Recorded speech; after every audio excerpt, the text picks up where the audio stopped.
Councillor Bailao.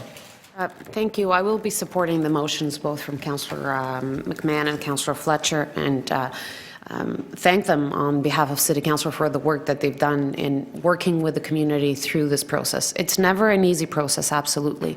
It's not, but as it was said here, it is an opportunity to do some of the community building that needs to happen in a lot of our neighborhoods.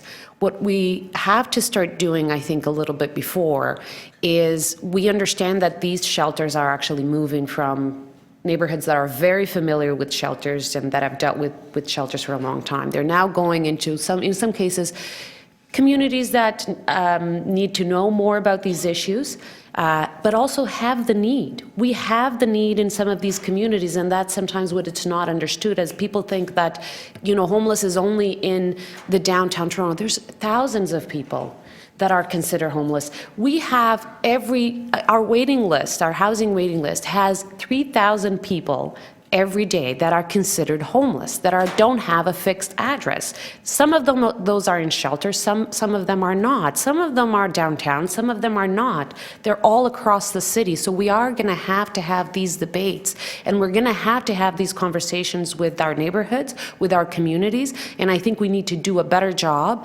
of having those conversations well in advance, and also about this, and Councillor McMahon made mention of today being Let's Talk Day, to try to end some of the stigma that there is around the people that use shelters or don't.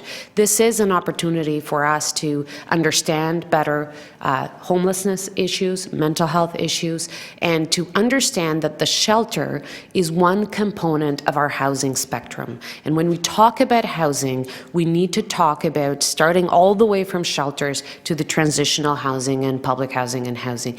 We need shelters in our city. Unfortunately, we'd have to deal with homeless issues. We'd have to transition people into stable homes, and this is the way that you start to deal with some of those issues. So it is important to have that dialogue and to understand that the need is not only in downtown Toronto, it is across the city, and that we are going to start having these conversations way before sometimes we even have the proper location, but saying the need is here, the need is in these neighborhoods. We need to start thinking that we're going to have to find some place to serve also what is also the residents of our city. There are neighbors, there are families, there are colleagues. These are the people we're talking about.